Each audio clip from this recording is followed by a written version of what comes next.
Today we will start with the chapter first, cell, the structural and the functional unit of life in one shot, most probably if video is not too much longer. Therefore, let's we start. This is for ICSC class 10th, chapter 1, cell.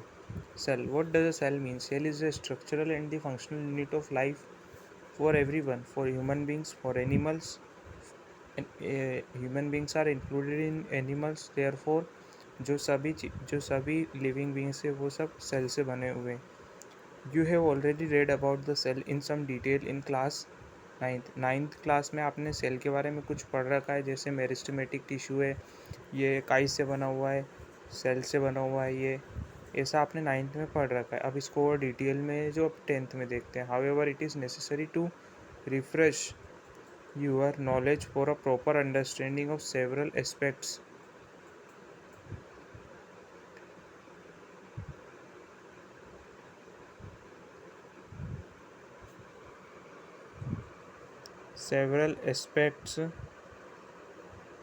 However, it is necessary to refresh your knowledge for a proper understanding of several aspects of biology. Biology को और आगे तक जानने के लिए, आगे तक पढ़ने के लिए उसके कुछ एस्पेक्ट्स, उसके कुछ जानकारियाँ अपन इकट्ठी करनी पड़ेगी, जिससे हम उसको आगे तक समझ सकें कि ये कौन सा ऑर्गन है, ये इसका फंक्शन क्या है।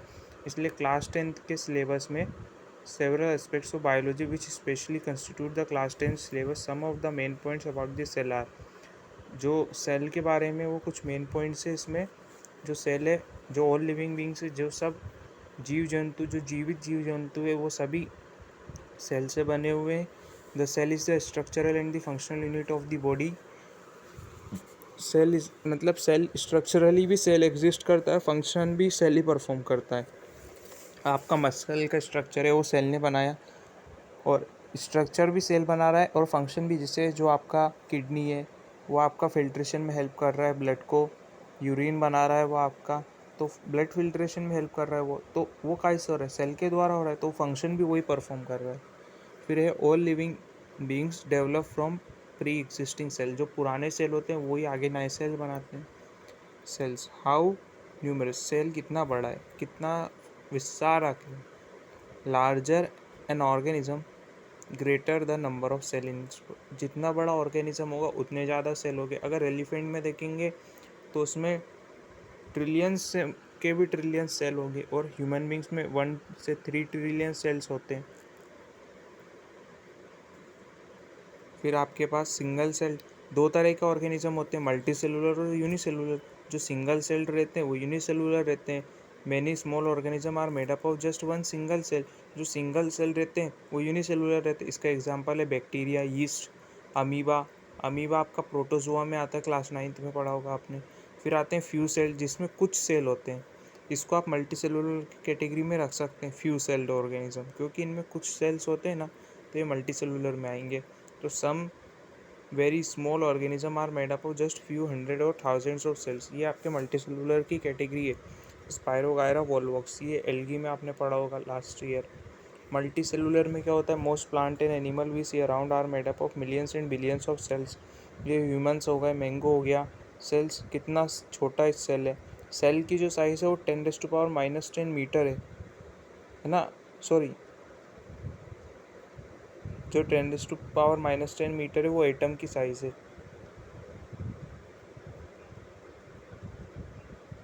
सेल की जो साइज़ है वो बहुत स्मॉल है, मतलब उसको माइक्रोस्कोप से देखा जा सकता है, और क्लियर विजन आपका लाइट माइक्रोस्कोप से होता है। इसका सबसे क्लियरेस्ट विजन जो देगा वो लाइट माइक्रोस्कोप देगा।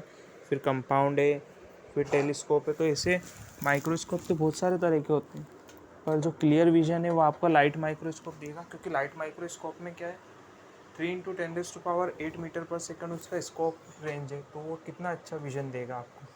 उसकी रेजोल्यूशन पावर, सेंसिटिविटी सब अच्छी है, इसलिए लाइट माइक्रोस्कोप से आपका सेल विजिबल बहुत ज़्यादा अच्छे से होता है। फिर cells are very small and can be seen only with microscope, ये लिखा है। Smallest cells are certain bacteria. Bacteria smallest cell है, और उसमें भी सबसे स्मॉलेस्ट है PPLO, जिसका नाम है प्लूरो निमोनिया लाइक बैक्टीरिया, जो 0.1 माइक्रोमीटर का है।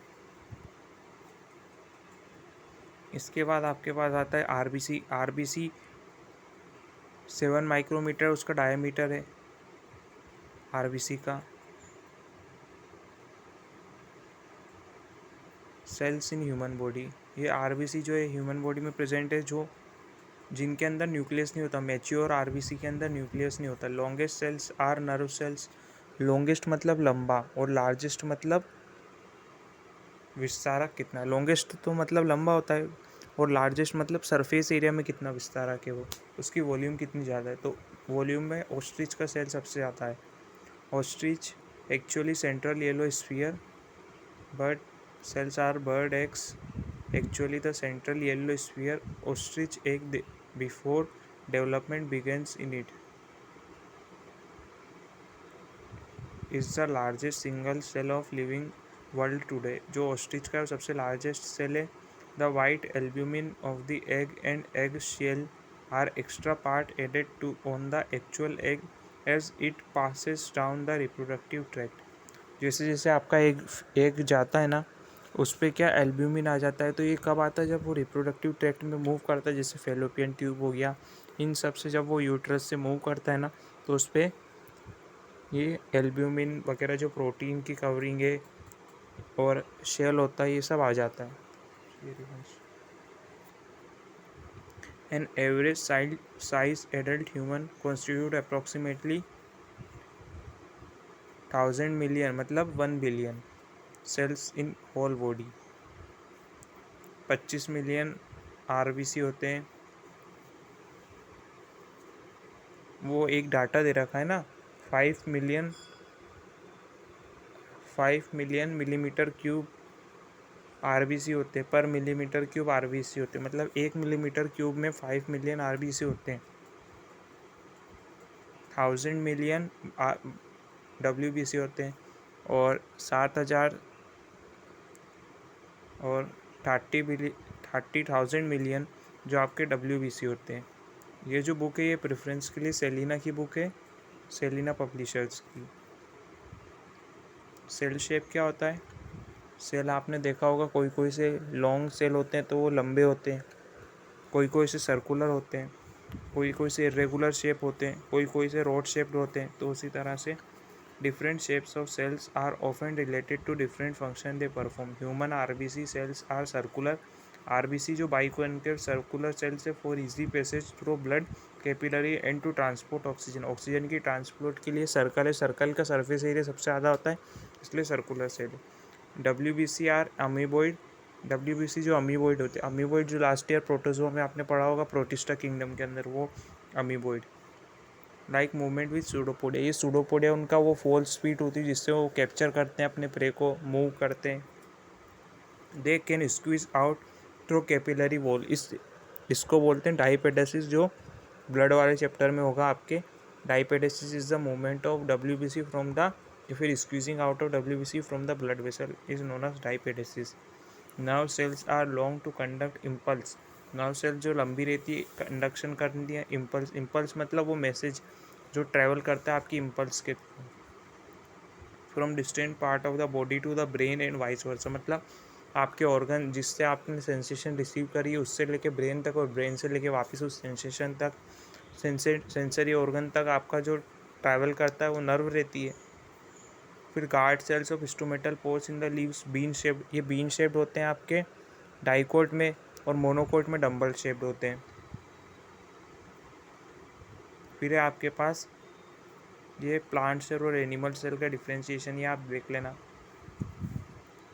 इसमें जो मेन बात वो है कि जो एनिमल सेल है उसमें सेंट्रियोल्स प्रेजेंट है और प्लांट सेल में सेंट्रियोल एब्सेंट है। प्लांट सेल में सेल वॉल प्रेजेंट है, एनिमल सेल में सेल वॉल एब्सेंट है। प्लांट सेल में प्लास्टिड प्रेजेंट है, एनिमल सेल में प्लास्टिड एब्सेंट है ना। तो ये मेन इसके मेन डिफरेंस बन सकते हैं। और प्लांट सेल में वैक्यूल जो है वो सेंट्रली लोकेटेड लार्ज वैक्यूल है, जिससे आपका न्यूक्लियस पेरीफेरी पे आ जाता है। उधर ही आप देखोगे आपका जो एनिमल सेल है उसमें वैक्यूल एब्सेंट है।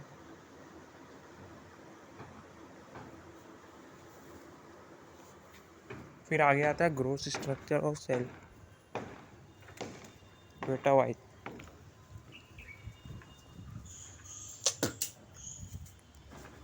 सेल मेम्ब्रेन है सबसे पहले। सेल मेम्ब्रेन लिविंग होती है, सेमी परमिएबल होती है, ओनली फाउंड इन ये दोनों में फाउंड होती है, प्लांट्स में भी फाउंड होती है, एनिमल में भी फाउंड होती है। पर एनिमल के लिए ये लास्ट मेम्ब्रेन है, पर प्लांट्स में तो सेल मेम्ब्रेन भी होती है, सेल वॉल भी होती है। तो प्लांट्स में तो सेल वॉल आउटर मेम्ब्रेन है, पर जो एनिमल सेल्स है उसमें cell membrane is the outer membrane. Therefore cell membrane plasma membrane भी बोलते हैं, जिसको encircles the cell. It is a living membrane having fine pores. इसमें कुछ पोर्स होते हैं जिसके थ्रू आपका फूड मूव करता है, लिक्विड मूव करता है, जैसे कि एक्टिव ट्रांसपोर्ट जिसमें एनर्जी लगती है, पैसिव ट्रांसपोर्ट जिसमें एनर्जी नहीं लगती। एक्टिव ट्रांसपोर्ट का एग्जांपल है सोडियम पोटेशियम पंप, जो सेल के अंदर सेल मेम्ब्रेन में लगे रहते हैं, जिसमें एटीपी मतलब एनर्जी लगती है और काम हो जाता है। उधर ही देखें, ये सेमी परमिएबल है, also called selectively permeable for different और differentially permeable, meaning that it allows only certain substance to pass through while preventing other. दूसरों को जाने नहीं देती है। In plant cell an additional outermost non living layer called cell wall. जो cell wall है वो नॉन लिविंग है, प्लांट्स में ही पाई जाती है बस। Cell wall is mostly made up of cellulose, ये सेल्यूलोज से बनी रहती है। और जो फंगस है उसके अंदर काइटिन की सेल वॉल होती है। It gives shape and rigidity to the cell. Cell wall आपकी शेप और रिजिडिटी देती है। ये आपके सेल को प्रिवेंट करती है फ्रॉम कोलैप्सिंग या बर्स्टिंग। पानी ज़्यादा भरा जाने से बर्स्टिंग से प्रिवेंट करती है, पानी कम होने पे कोलैप्सिंग से प्रिवेंट करती है। उधर ही फ्रीली परमिएबल है, और जो सेल मेम्ब्रेन है वो आपकी सिलेक्टिवली परमिएबल है। ये सभी सब्सटेंस को अलाउ करती है movement without any hindrance, without any energy requirement. फिर आता है साइटोप्लाज्म। साइटोप्लाज्म जो है आपका लिक्विड पार्ट है, इसको main arena of the cell भी बोलते हैं। एरिना मतलब क्या बोलते हैं, जहाँ पे सब सेल की रिएक्शन होती है, living reaction, non living reaction, जो भी रिएक्शन होती है सेल की, वो सब साइटोप्लाज्म में होती है। और it is a part of the cell inside the cell membrane के अंदर होता है, and outside the nucleus, nucleus के बाहर। It is a semi liquid substance, many chemical reaction catalysed by the enzyme occur in it. जो enzyme के द्वारा आपकी रिएक्शन होती है वो सब साइटोप्लाज्म में होती है। It contain several organelles each concern with some specific function. इसके अंदर बहुत सारे ऑर्गेनिल्स होते हैं, मेनली इन यूकैरियोट्स। प्रोकैरियोट्स के अंदर ऑर्गेनिल्स एब्सेंट होते हैं, क्योंकि organelles are membrane bound structure, और प्रोकैरियोट्स में मेम्ब्रेन बाउंड स्ट्रक्चर एब्सेंट रहते हैं। तो ये यूकैरियोट के लिए बोला है इन्होंने कि organelles each concern with specific function. Her organelle का अपना स्पेसिफिक फंक्शन है। कुछ ऑर्गेनिल कोऑर्डिनेटेड फंक्शन मतलब इंटर रिलेटेड फंक्शन करते हैं, जैसे इसने ये करा तो इसके प्रोडक्ट को उसने यूज़ कर लिया, फिर उसने अपना प्रोडक्ट बनाया जो अगले वाले ने यूज़ कर लिया, तो ये कोऑर्डिनेटेड फंक्शन होता है ऑर्गेनिल्स का। इसके बाद आपके पास आता है the part of the cytoplasm other than the organelles. Organelles को हटा के माइटोकॉन्ड्रिया एक्सेट्रा इज साइटोजोल, मतलब जो आपका लिक्विड पार्ट है बस, और सब ऑर्गेनिल्स को हटा दो तो साइटोजोल बोलेंगे उसको। which mainly constitute liquid medium, वही liquid medium। nucleus is large somehow spherical body lying near in the center of the cytoplasm। ये एनिमल सेल में सेंटर में होता है और पेरीफेरी में प्लांट सेल में होता है, क्योंकि वैक्यूल बीच में आ जाता है प्लांट सेल के अंदर। फिर इसके बाद आता है आपके पास it is surrounded by double layered nuclear membrane. Nuclear membrane जो है वो डबल लेयर्ड है, ठीक है। ये न्यूक्लियर मेम्ब्रेन हो गई, ये आप देख लेना, ये न्यूक्लियर मेम्ब्रेन हो गई। और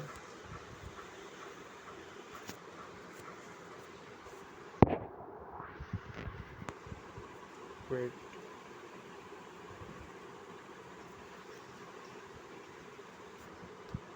ये तो न्यूक्लियर मेम्ब्रेन हो गई है ना। ये जो है ये जो है आपकी ये न्यूक्लियर मेम्ब्रेन है, ये है ना। और जो न्यूक्लियर पोर है वो ये रहा, ये जो है ये न्यूक्लियर पोर है, जिसके थ्रू आपका जो भी जेनेटिक मटेरियल है, आरएनए है, डीएनए, वो मूव करता है। ये जो डेंस कलर का स्ट्रक्चर है, ये आपका न्यूक्लियोलस है। न्यूक्लियोलस आरएनए बनाता है, आरआरएनए, ठीक है, ये आप 11th में पढ़ोगे। और ये क्रोमेटिन है। क्रोमेटिन जेनेटिक मटेरियल को बोलते हैं जिसके अंदर स्टोन प्रोटीन रहते हैं, नॉन स्टोन प्रोटीन रहते हैं, ये सब जिसमें होते हैं उसको बोलते हैं क्रोमेटिन। उसके बाद आपके पास आता है the ground substance of the nucleus is semi solid substance nucleoplasm. जो इसमें ग्राउंड सब्सटेंस होता है उसको न्यूक्लियोप्लाज्म बोलते हैं, जैसे साइटोप्लाज्म में साइटोजोल बोलते हैं। और कंटेनिंग वन और मोर राउंड शेप्ड न्यूक्लियोलाई, जिसको न्यूक्लियोलस बोलते हैं, जो आरएनए बनाता है, rRNA, ribosomal RNA. The nucleoplasm contains a network of dark coloured fibres, chromatin fibre. ये क्रोमेटिन फाइबर ऊपर क्रोमेटिन नेटवर्क के नाम से जो this chromatin fibre condense into short thick chromosome. ये क्रोमोसोम सेल डिवीजन के टाइम पे बनते हैं और अदर स्टेज में ये प्रेजेंट नहीं रहते। जो आपका सेल है ये 24 आवर्स में डिवाइड करता है, जिसमें से बस सेल डिवीजन का जो माइटोसिस फेज है वो 1 आवर के लिए होता है, बाकी 23 आवर इंटरफेस चलता है। आपका सेल प्रिपेयर करता है अपने आप को डिवीजन के लिए। ये इन्होंने बता रखा है यहाँ पे। An early stage of cell division in animal cell showing 2 pairs of chromosome. 2 pair of chromosome है इसमें, एक पेयर ये रहा, एक पेयर ये रहा, है ना। और that have condense from chromatin. Chromatin network था पहले जब सेल डिवीजन में की स्टेट में नहीं था। जब क्रोमेटिन नेटवर्क कंडेंस हो गया, जब सेल डिवीजन की स्टेट में आ गया। Inside the nucleolus chromosome number varies from organism. जैसे ह्यूमन बींग्स में 46 क्रोमोसोम होते हैं, तो क्रोमोसोम का नंबर सब में वेरी करता है। Finer structure of the cell, छोटा structure of the cell, the organelles. Organelles के बारे में पढ़ेंगे हम। Organelles are specialist membrane bound structure concern with definite function. ये अपन ने ऊपर देख लिया। Organ and organelle just as there are organs in the body, organ body के अंदर ऑर्गन होते हैं, so are the organelles inside cell. जैसे हमारी बॉडी के अंदर ऑर्गन्स होते हैं ना, वैसे ही सेल के अंदर ऑर्गेनिल्स होते हैं। just as each body organ perform one or more special function, similarly each organelle has a specific function। वही इन्होंने बोला है। इन्होंने क्या ऑर्गन को ऑर्गेनिल से कंपेयर करा। जैसे बॉडी है वैसे ही आपका सेल हो गया, जैसे आपके ऑर्गन है वो आपका ऑर्गेनिल हो गया। जो बॉडी आपका जो आपका ऑर्गन फंक्शन परफॉर्म कर रहा है, जैसे कि आपका टीयर ग्लैंड, जो आपका सलाइवरी ग्लैंड है, सलाइवा बना रहा है, तो उसका फंक्शन हो गया कि वो सलाइवा बना रहा है। वैसे ही आपका ऑर्गेनिल माइटोकॉन्ड्रिया एनर्जी प्रोड्यूस कर रहा है, तो वो उसका फंक्शन हो गया कि माइटोकॉन्ड्रिया ऑर्गेनिल है और वो एनर्जी प्रोडक्शन कर रहा है। ये हो गया आपका। The living part of the cell which consist of cytoplasm, nucleus and other living bodies are collectively known as protoplasm और प्रोटोप्लास्ट। ये बहुत मेन लाइन है। इसको आप मतलब बच्चों को 11th में 12th में भी कन्फ्यूजन रहता है, पर आप इसको क्लियर कर लेना अभी कि जो प्रोटोप्लाज्म है वो एक तो लिविंग होता है। वो काय से बनता है? साइटोप्लाज्म से। साइटोप्लाज्म में आपका और अदर लिविंग बॉडीज़। साइटोप्लाज्म हो गया एक तो आपका सेमी लिक्विड पार्ट। उसके बाद आपके पास न्यूक्लियस हो गया। न्यूक्लियस लिविंग होता है। और अदर लिविंग बॉडीज़, जो अलग अदर लिविंग बॉडीज़ है ना सेल के अंदर, वो सब जो होती है वो प्रोटोप्लाज्म होती है।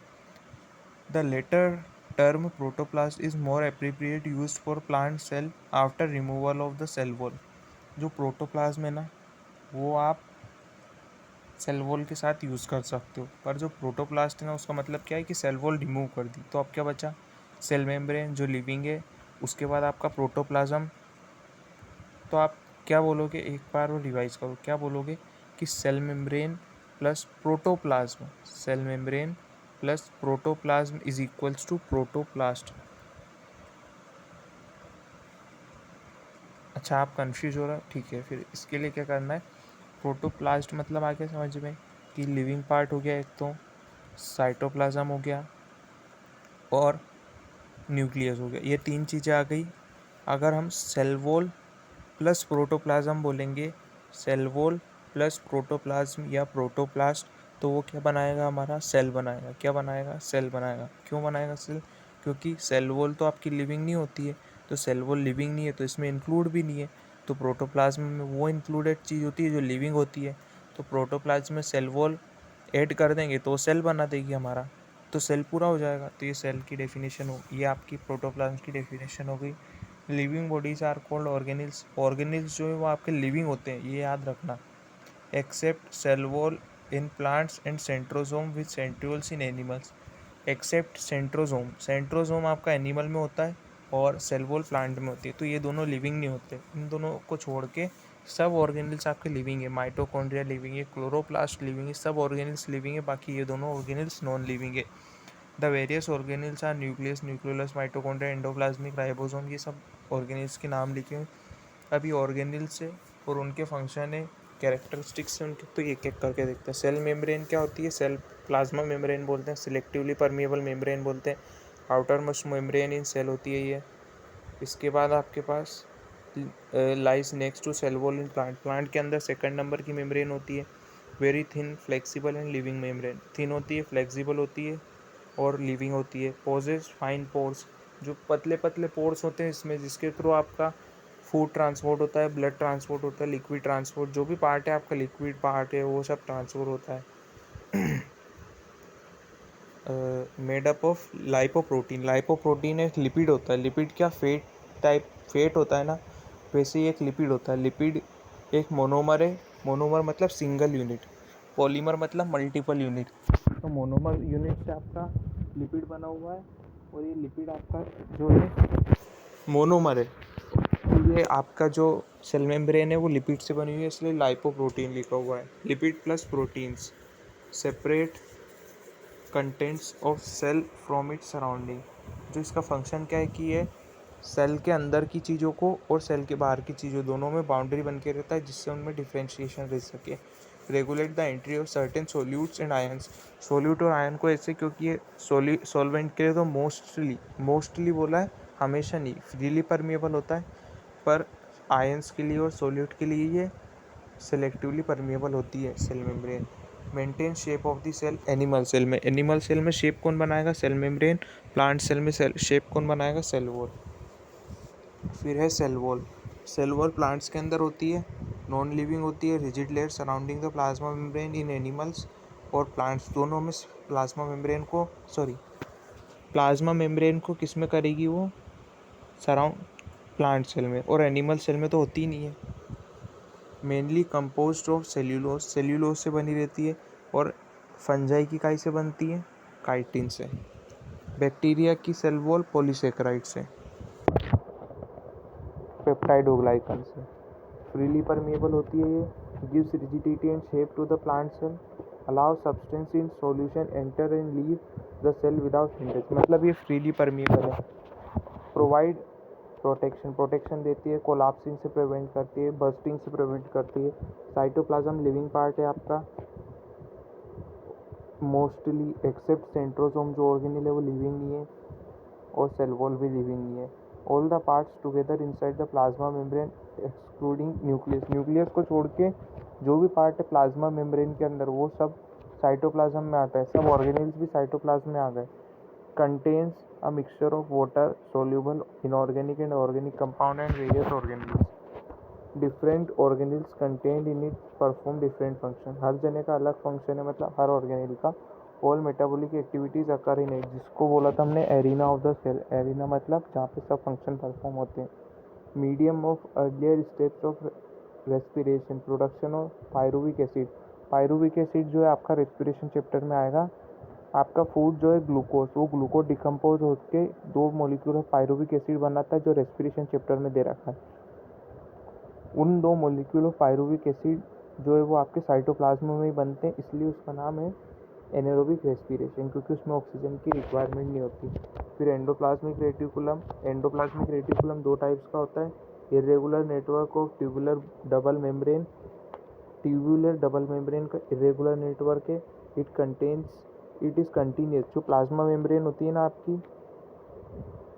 On the outer side and nuclear membrane on the inner side, मतलब ये प्लाज्मा मेम्ब्रेन को और न्यूक्लियस की मेम्ब्रेन को कनेक्ट करता है, ये दोनों से कनेक्टेड रहता है। और मे बी स्मूथ और रफ, इस ये दो तरह का होता है, smooth endoplasmic reticulum, rough endoplasmic reticulum. Rough endoplasmic reticulum में राइबोसोम रहते हैं, इसलिए वो रफ होता है, और स्मूथ में राइबोसोम एब्सेंट होता है। स्मूथ एंडोप्लाज्मिक रेटिकुलम आपका लिपिड्स बनाने में स्टीरॉइड्स हार्मोन, जो आपके लिपिड हार्मोन रहते हैं, स्टीरॉइड हार्मोन, जैसे आपका ओवरी का ईस्ट्रोजन प्रोजेस्टेरोन होगा, ये सब स्टीरॉइड्स होते हैं, स्टीरॉइडल हार्मोन होते हैं। तो ये सब काई से बनते हैं आपके? Smooth endoplasmic. और रफ एंडोप्लाज्मिक आपके प्रोटीन बनाता है।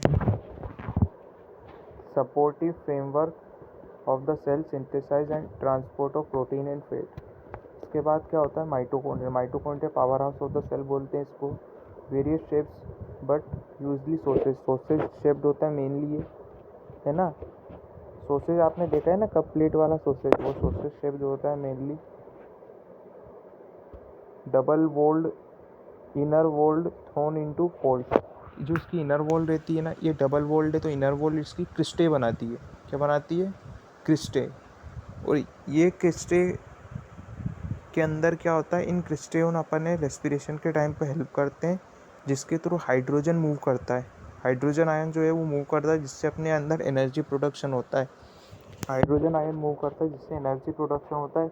इनके पास अपना खुद का डीएनए, इनके पास खुद के राइबोसोम्स है, ये खुद, इनके पास लिपिड रहता है, ये खुद प्रोटीन सिंथेसिस कर सकते हैं अपनी, इनके पास खुद के राइबोसोम है। Release of energy from pyruvic acid produce in cytoplasm in the form of ATP, ये एनर्जी प्रोडक्शन में हेल्प करते हैं। Seat of cellular aerobic respiration, it stores energy को स्टोर भी करते हैं। Synthesis of respiratory enzymes, respiratory enzymes, बहुत सारे रेस्पिरेशन के लिए एंजाइम्स रिक्वायर्ड होते हैं।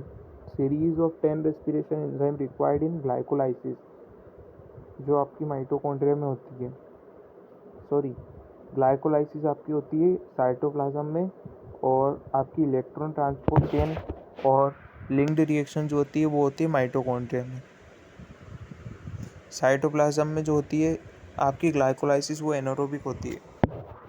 Golgi apparatus cold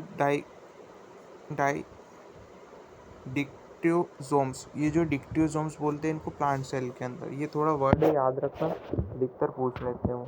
stakes of flattened membrane, stakes मतलब एक के ऊपर एक, flattened membrane sex consist of tubules, vesicles and vesicles, synthesis and secretion of enzymes and hormones, ये ग्लाइकोलिपिड्स और ग्लाइकोप्रोटीन्स बनाते हैं। ये क्या करते हैं, एंडोप्लाज्मिक रेटिकुलम जो प्रोटीन बनाते हैं ना, उनकी पैकेजिंग करते हैं ये आपके गोल्गी एपरेटस, और इनसे जो पैकेजिंग के बाद वेसिकल्स बनते हैं ना, उनको लाइसोसोम बोलते हैं, जिनमें हाइड्रोलाइटिक एंजाइम रहते हैं।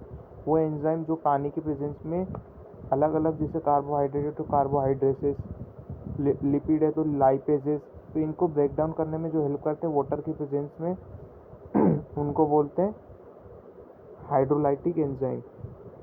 Formation of acrosome of sperm, sperm में क्या हेड होता है, हेड के ऊपर एक इलोंगेटेड स्ट्रक्चर एक्रोसोम रहता है, जो आपके एग को प्रोटेक्शन देने के लिए एक ज़ोना प्लूसिडम मेम्ब्रेन होती है, उसको ब्रेक करके बाहर निकलता है वो, तो वो जो है ना उसके अंदर, एग के अंदर चला जाता है वो, तो उसके लिए उसके पास एक्रोसोम होता है जो उसको हेल्प करता है ओव्यूलेशन, फर्टिलाइजेशन में।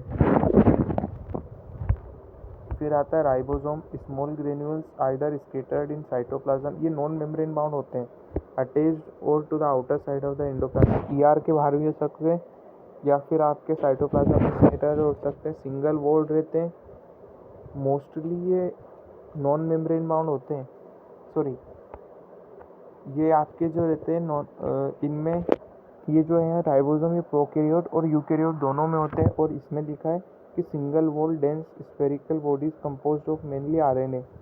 अब इस बुक में लिखा है कि सिंगल वॉल्ड होते हैं, पर ये मेनली प्रोकैरियोट में भी होते हैं, और प्रोकैरियोट में non membrane bound organisms present रहते हैं, ये आपने भी सुना होगा। अब ये सेलिना पब्लिशर में लिखा है कि सिंगल वॉल्ड रहते हैं और dense spherical bodies composed mainly of RNA. अभी आप अपनी बुक से देख के कमेंट करना कि आपकी बुक में क्या लिखा है। ये प्रोटीन सिंथेसिस में हेल्प करते हैं ये, क्योंकि इनके पास आरएनए रहता है, जो आरएनए आपका प्रोटीन का सिंथेसिस में हेल्प करता है। जो क्लास 11 में ट्रांसलेशन, क्लास 12 में ट्रांसलेशन टॉपिक पूरा यही दे रखा है, जिसमें आरएनए से प्रोटीन बनता है। फिर आता है lysosome, membranous sacs budded off from Golgi body, जो आपको बता दिया, contain 40 different types of enzymes. 40 intra cellular digestion में हेल्प करता है ये, इंट्रा मतलब सेल के अंदर। Destroy foreign substance, when cell is old और injured this rapidly destroy organism, जब पुराना हो जाता है, सेल खराब हो जाता है, काम करना बंद कर देता है, तो उसको डिस्ट्रॉय कर देता है ये।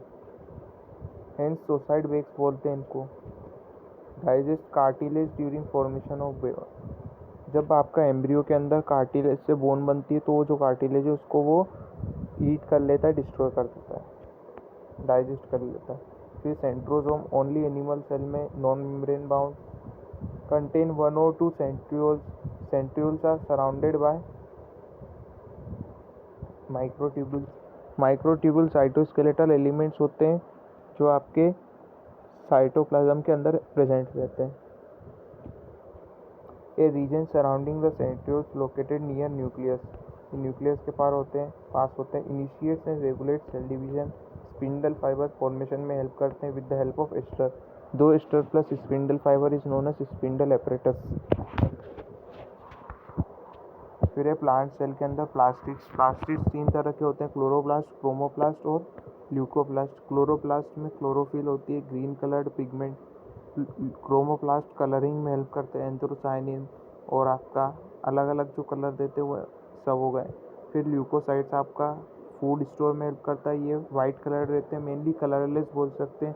ल्यूकोप्लास्ट में आपके पास फूड स्टोर करने में हेल्प करता है ये आपके पास. फिर आपके पास आता है several kind. Most common ones are chloroplast containing the green pigment chlorophyll. Several kind most common ones are chloroplast. Mostly chloroplast होते हैं.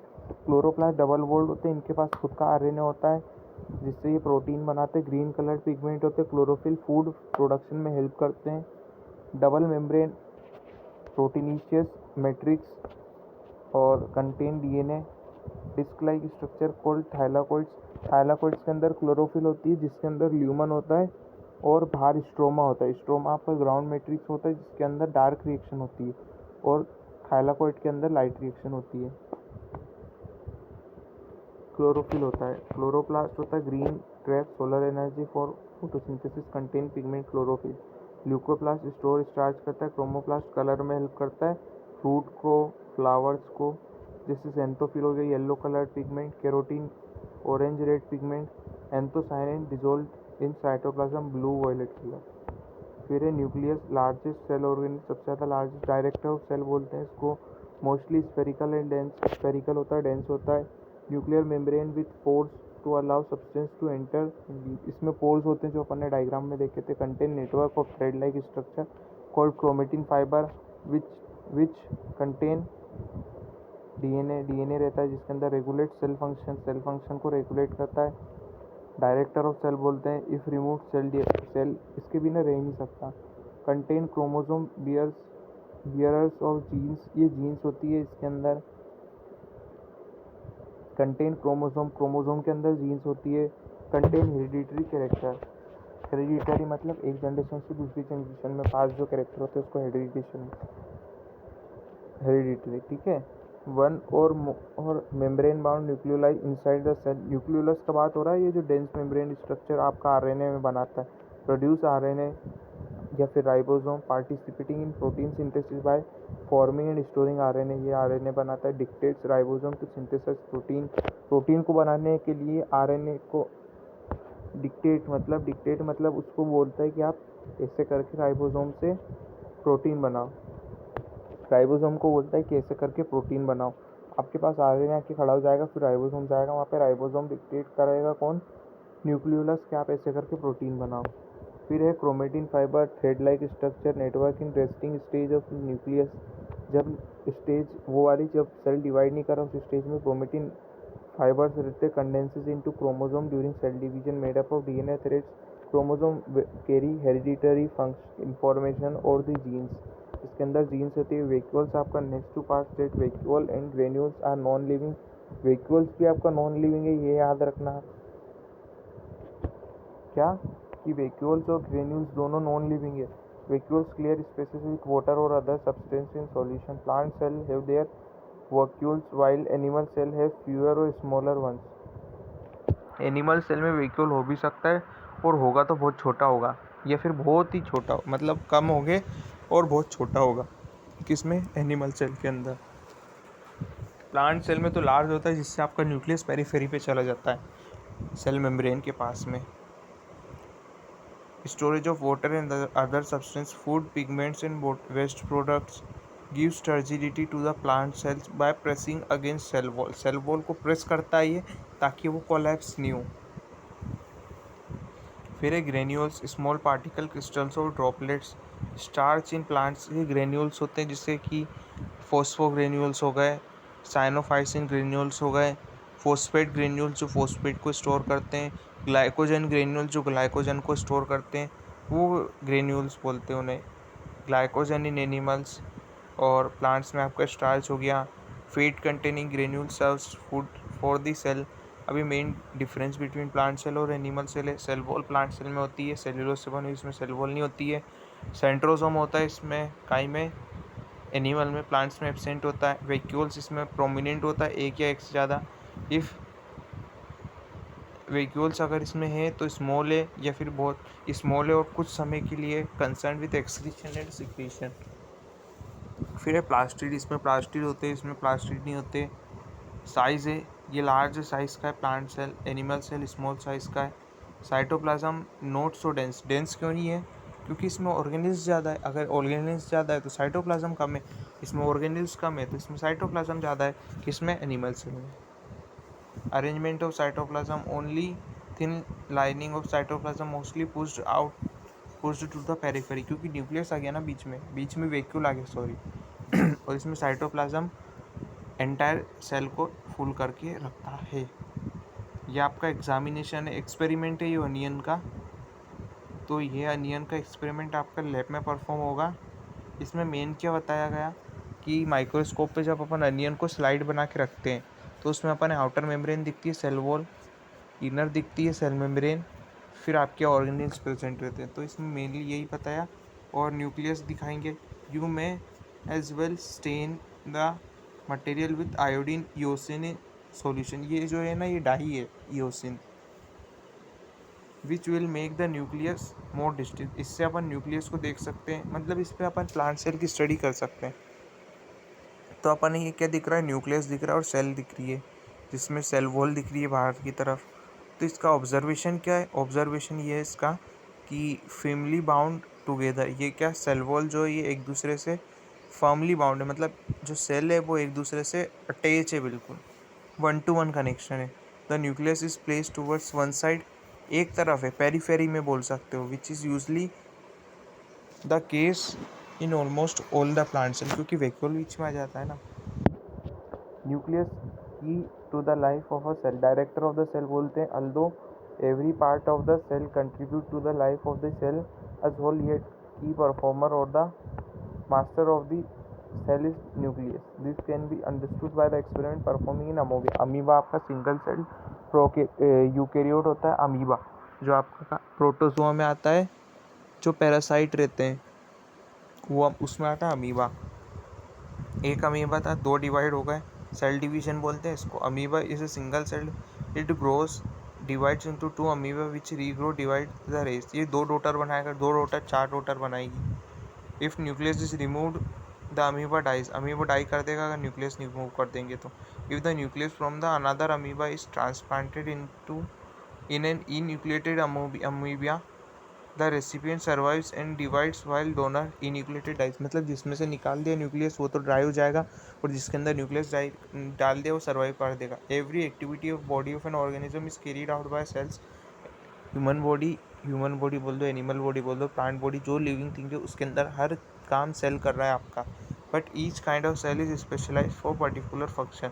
हर तरह का सेल कुछ ना कुछ फंक्शन करने के लिए डिफाइंड है। तो जैसे आपका ये गोल्गी बॉडीज़ हो गया, ये आपकी गोल्गी बॉडीज़ हो गई, ठीक है।